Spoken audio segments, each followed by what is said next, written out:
Thank you, Ignu, for inviting me to this lecture series. I will talk to you today about the National Education Policy 2020 and especially its focus on the academic research quality. If you look at the section 18 in NEP 2020, it talks about catalyzing quality academic research through a new National Research Foundation. So NRF is something what NEP is proposing. And I must tell you that NEP is one of the most transformational policy that we are getting after a very, very long time, after over 3 decades, this policy has come. And the genuine focus on the Indian knowledge systems and research is very important. I'll touch upon some of these subjects during my talk of about 30 minutes. As all of us know, we have a long historical tradition of research and knowledge creation, especially in science, technology, humanities, art and literature, medicine and agriculture. And we can go on naming several scholars from ancient India, not only the inventor of zero, but the Kanad, who also talked about basics of physics and the Aryabhatta, Varamira, and Chanakya, Panini, and Patanjali, Charak, Sushrut. The list is very long. So the research and innovation tradition was there in Bharat, I would say, because when we talk about India, we start thinking about India only after 1947. But we have a history of thousands of years. So Bharat and Bharatiya Gyan Parampara is something which we have to really consider at the backdrop when we are talking about research in 21st century. There is no doubt that India or Bharat actually, and that's why Prime Minister has appealed us for Atmanirbhar Bharat. And Atmanirbhar Bharat, we have to also regain Atma Sanman. And regaining Atma Sanman for Atmanirbhar Bharat requires to learn from our heritage, our culture, our tradition, and take them forward with the current science and technology for innovation. So we need to really reclaim our tradition to emerge as a knowledge society and also emerge as a stronger economy in the world.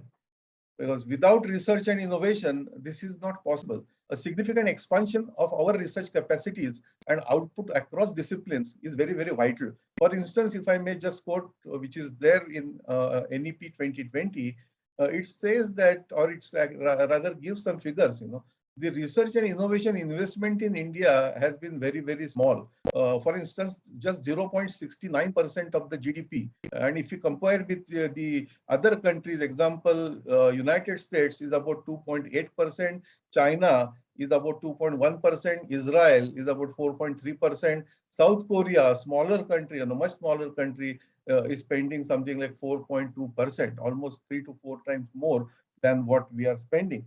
So the establishment of National Research Foundation comes as a very prominent hope to move in the right direction because the overarching goal of NRF is to enable a culture of research to permeate through our universities, because the culture of research has to permeate through our universities, especially the state universities and public institutions where research capability is currently limited.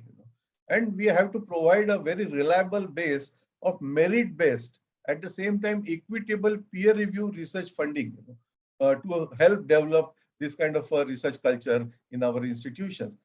If you look at the research output and its impact, and if you take a kind of a span overview from 1996 to 2010 as the first step, and if you take data from Web of Science or Scopus, these are the most reputed search engines, you will find that India trails behind.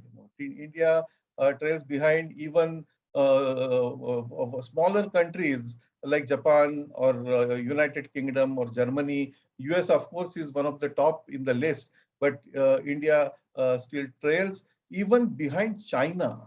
India is trailing behind China.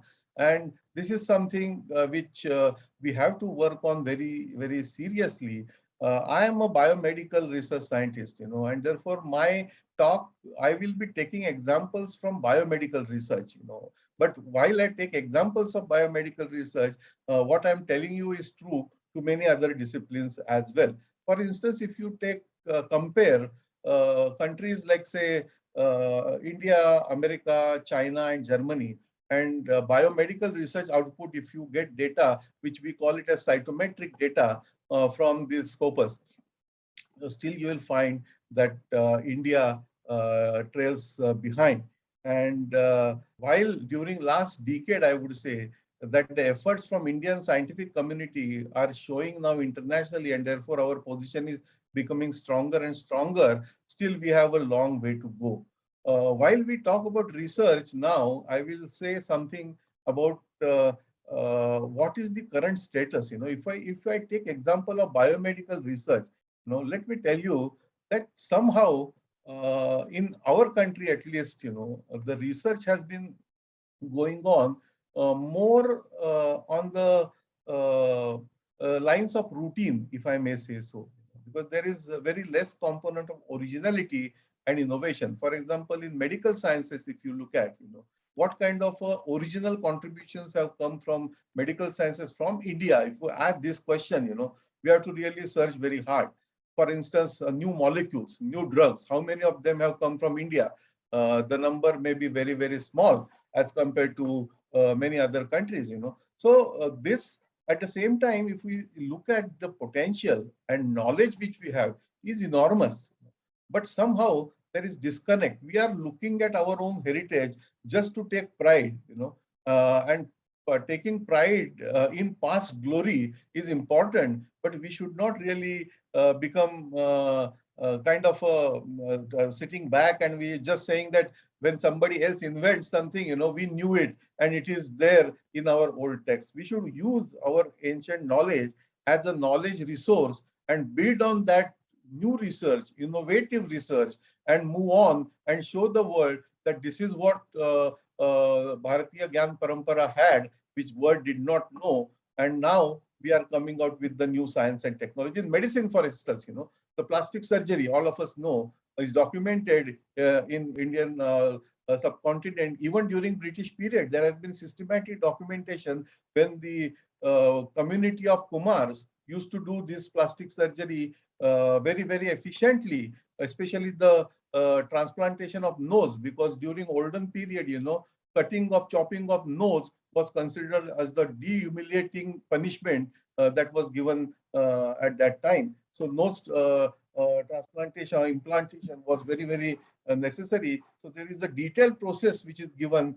So we don't have to go back to Sushruta period. Of course, Sushruta is considered to be one of the pioneers or founders of surgery, of modern surgery in India. So I can give you more and more such examples, but let's look at what is happening in modern science today globally. One of the most reputed journal, all of you may have heard, is Lancet. It's one of the most reputed biomedical journal, and Lancet came out with a series. And in that series, one of the most reputed scientists from Stanford, his name is John Ioannidis, and he published a series of articles and in which he showed that 85% of the research that goes in biomedical research is wasted actually. That means it is of no use. Research, if it is not going to be useful for people, what kind of research we are doing? Research just for sake of research is not going to be beneficial for our country especially. We have to invest in research which will be practically useful and get back to something to the society. So this kind of a wastage in research is happening because of several reasons. Primarily, we don't ask right questions. Asking right research question is the first step, which we don't invest much time in that. Most of our studies or many of our studies may be badly designed and therefore they are not publishable or reported properly in the reputed journals. So I would say that creativity and scientific research should be for search of truth, creating new body of knowledge. And it is about pleasure. We should take pleasure in doing research. It should be about our own devotion, our own commitment, and never-ending quest for innovation. And research should not be used merely for the purpose of publications. It is not some kind of a race. I have to become from associate professor to professor, therefore I have to publish. It should not be converted into some kind of a desperation to publish, which we witness today, because today research is more is happening because I want to do PhD, because PhD will open me doors for getting job in the universities or academic institution. Or we do research to get recognition. In my name prefix, doctor will come and I will get more recognition in the society. These are not the reasons for doing research. Socio-economic benefits, obviously as expected from research, but they should be natural outcomes. The first purpose of research should be in search of truth and creating new body of knowledge. But somehow what happened is during last, especially 3-4 decades, slowly the erosion in terms of what I would like to call it academic integrity was very, very visible in our country, and especially it was more visible during the last 2 decades, and I will just talk about some of these cases. So I'll also discuss some of the plagiarism incidences which happened in India, and all this actually tarnishes image of our country, and therefore I'm stressing more on academic integrity and publication ethics and the issues related to plagiarism in our country. I come from Pune University. So I remember while I was at Pune University in 1992 to 1994, one of the most debated case of plagiarism was unearthed. And that case in court went on up to 2018, finally, when High Court gave a verdict and the two senior professors were actually sacked from their service. Senior professors were sacked from their service. In 1996, another case happened in the same university, and this is just, I'm giving you a few examples, but in every university you will find that such cases exist, and if you really go deep into why this is happening and why people become so desperate to publish, why people tend to take shortcuts, unfortunately, I must mention that the root cause of that goes in regulation. And while I am saying that, I'll also going to give you some examples. For instance, and all these regulations, I must tell you that were made with good intentions, but somehow people try to misuse them, and try to find shortcuts. First, I will give an example of UGC regulation. While I was at UGC, we have discussed this thoroughly, and therefore I am frankly sharing with you. UGC regulation 2010, which talked about API, academic performance indicators. They gave a certain amount of weightage to national publications, international publications, etc., national conferences, international So there is nothing like international publication or national publication or international journal or national journal. Journals are based on the quality of journal, not whether they are national or international. For example, current science, although published in India, is an international journal, and there could be several journals which are named as international journal, global journals, world journals. They may not be even worth considering that they are journals, So somehow we created at that time a culture called as publish or perish, and that created a compulsion or desperation to publish. And while it was again considered in good spirit or for good purpose, well-meaning, still it led to in 2018 UGC regulation about academic integrity. One of the very good regulation which UGC came forward, which talks about first time the plagiarism, how to handle it, how to do similarity check, how to avoid plagiarism, what could be the punishments about plagiarism, what are the levels of acceptability of similarity, and etc. etc. And during the same time, while I was not at UGC, I was at Pune University. We did a study. UGC had come out with a list of approved list of journals, and we actually analyzed that list, and we showed in 2018 that 88% of the journals which were in the approved list of UGC were predatory or dubious, and this was shocking. And this was bringing all kind of bad reputation to our country. Journals like Science and Nature wrote editorials and articles showing that how maximum more and more number of Indian authors are falling prey to these predators. And it was really very, very awkward situation for all. There were questions in the parliament, and that time minister also asked a question in the Vice Chancellor conference that I heard that now we are going to also consider Chanda Mama and Champak as research journalists. I mean, this kind of a situation was there. When I joined UGC, my first priority was to fix this. And therefore, uh, you will see that the UGC care came in force. And I'll talk about it little later. But UGC care really try to fix this in a video. So I'll come again back to the desperation to publish. Again, I will repeat that temptation to taking shortcut is not advisable. Publication or PhD thesis is not for name and fame, for position and authority, for in some kind of foreign tours or committee membership or grants and funds or promotions or academic elections or increments. No, these are all coincidental. They should not be our purpose. And the predatory publishing, we witnessed during last especially during last 10-15 years, and when we try to curb that by creating well-meaning mechanisms such as the UGC list of approved journals, etc. I would tell you that the API for promotion and eligibility condition, focus on compliance. When we give regulation, the focus becomes on compliance, and the compliance focus tempts people to take shortcuts, and therefore pay and publish culture emerged. And all these journals, which were created, and you will be surprised, and you may know also, many of these journals actually are fake. They don't have whatever they show on the website. The information is actually not correct. The names of the editors which we put in may not even exist. So practically, it became like a Nigerian lottery scam.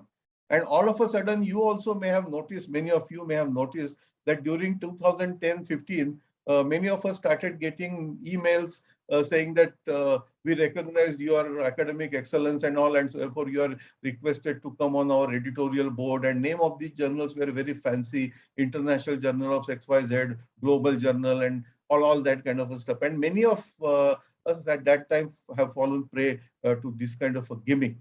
So pay and publish trash culture was very, very essential to curb, and therefore we converted the approved list to a reference list of quality journals. So today you see on the UGC website or CARE website, what we give is reference list of quality journals. So it is up to you. UGC, why UGC should decide which journals are good and bad? It is up to the academic fraternity. It is about the university. When somebody is giving interview, it is the job of the selection committee and the vice chancellor to see at the micro level whether the quality of research work is good, and not only where that person has published it. So the responsibility we have put, or the onus we have put back on the university academic leadership, because if we try to regulate, I remember the Cobra effect. You may know that during British period in Delhi, this is known as Cobra effect. There were too many cobras in that area, and so British government announced a prize. If somebody kills a cobra and bring the dead cobra, they used to get some money. And then the result was, initially cobras, genuinely people were catching, killing, and getting a reward. But then people found out that there is a good economic model, business model in it, and they started actually cultivating cobras, and cultivating cobras and then killing them and then getting the money.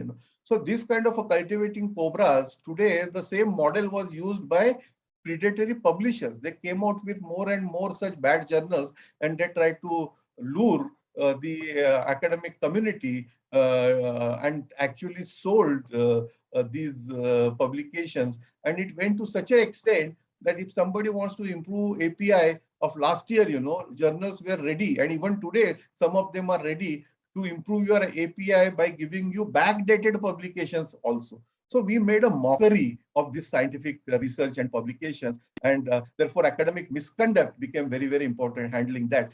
Typically, academic misconduct is a data fabrication, falsification of results, or misleading research subjects, or conflicts of interest hiding conflicts of interest. These are some of the important challenges we have to really address, and most of the key drivers, if you look at why this kind of academic misconduct is happening, the key drivers are competition. I want to become professor. I want to become highest cited somebody, all these competition, the priority claims. I want to do it first before somebody else do it, for prestige, for high achievements, for high value, commercial gains, inadequate. So there are several. So a culture of honesty and integrity is needed to maintain the highest standards of ethical practice and behavior. Increasing pressure or desperation to publish resulted in a rapid increase in the number of research publications in predatory journals, and that brought a lot of disreputation to our country. Policies and procedures for ensuring good research practices are needed, and violations of any good practice must be addressed in a fair, timely, and transparent fashion. And we hope that with this National Research Foundation, all this will be fixed more effectively. The underlying values are also important. Ethics, safeguard dignity, rights, safety, and privacy of researchers, participants in the researchers, the rigor of research, which ensures high quality in design, reliable data and appropriate methodology, rigorous and careful analysis, the transparent reporting and interpretation in the results, or proper interpretation of the results without getting temptation to overblow whatever we have observed. The relevance is also important. The environment and ecosystem, the public and global good, the science and society. What relevance my research is to the society? This question always has to be back of our mind. And transparency. Honesty will be promoted through transparency in a fair, full, and unbiased fashion. Respect also is important, aligned with the norms and traditions of society and its cultural heritage.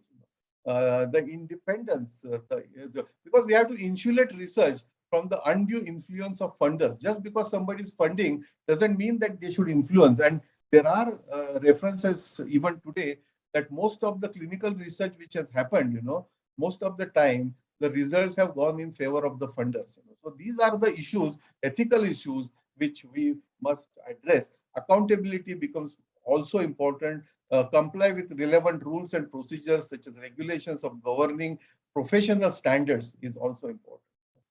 There are several websites and several, I would say, resources which are available.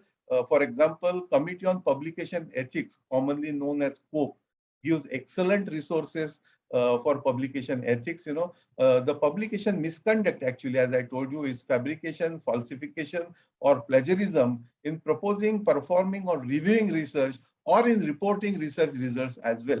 Typically, plagiarism is appropriation of another person's ideas, processes, results, or words without giving appropriate credit.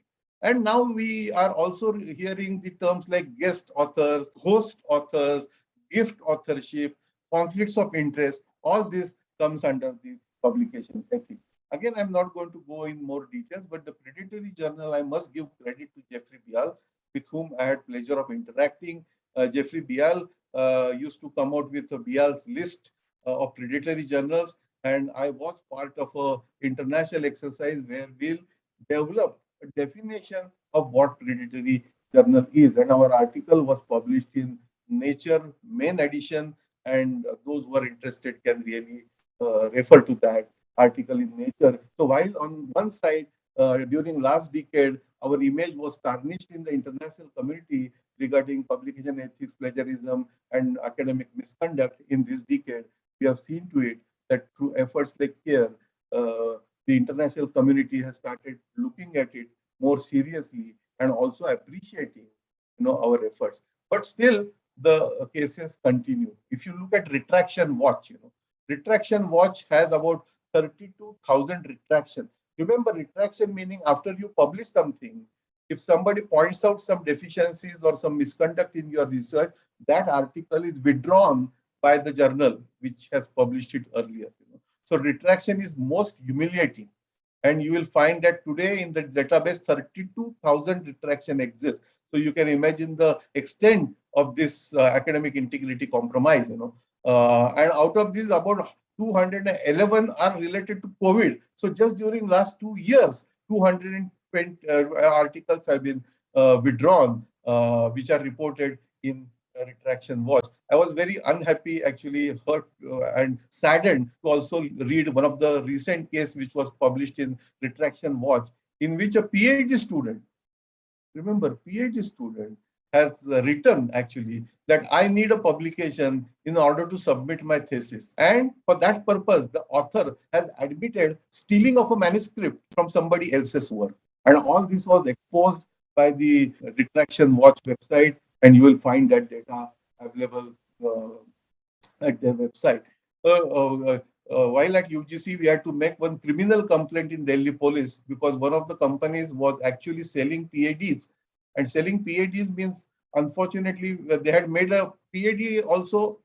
If you want a good PhD, X is a price. If you want a moderately better PhD, Y price. If you want a very good PhD, this is the price. And the price range was starting from 4,000 rupees for publication to 50,000, 1 lakh rupee for PhD. Now, what is this we are doing, friends? We are making mockery of it. Please let me tell you that if you are tempted to this kind of a shortcut to publish in predatory journals, your entire academic career will be ruined. And please don't do that. You may have made that mistake. Please don't even cite your predatory publications in your biodata, because today at the highest level, when people look at the biodata, if they see that publications from such dubious journals are there, you will lose your chance even to get called for interview. So this is a very serious business, and UGC as a regulatory body has looked into it very carefully. And the Consortium for Academic and Research Ethics, please visit that website and see. You can also read my worldview article in Nature, which is also available now on the Nature website.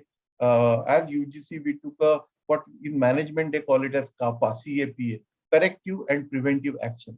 The purpose of CAPA is to collect information, analyze information, identify and investigate product and quality problems, and take appropriate and effective corrective and preventive action to prevent its recurrence in the past. Normally, CAPA principle is used in pharmaceutical industry, but we use the same principle in academic effort. And CAPA is an overall effort to investigate and correct quality issues to prevent recurrence, and the care is one of the prominent outcome. All of you must also visit UGC website to see guideline document which we have published, known as Good Academic Research Practices. This was published in September 2030 in collaboration with one of the reputed science database company called Clarivate, which publishes Web of Science and many other. The impact factor also belongs to them, actually. So in short, I will end by saying that again, creativity and scientific research is for search of truth, creation of new body of knowledge. It is also about pleasure, devotion, and never-ending quest for innovation. Please don't reduce it down to about only game of publication or race, or please don't get desperate, or to get recognitions just for research should not be based on all these parameters. As I mentioned, socio-economic benefits are also very vital, but they should be natural outcomes of your research. With this, I will end my talk again by thanking IGNOU and Professor Nageshwar Rao, who is one of the good friends and colleagues, who is very efficiently handling Vice Chancellor of IGNOU, for conducting this kind of exciting lecture series to expedite implementation of one of the most transformational policy which we have received from Dr. Kasturi Rangan, National Education Policy 2020. With this, I wish you all the best, and Namaskar, Jai Hind, Jai Bharat.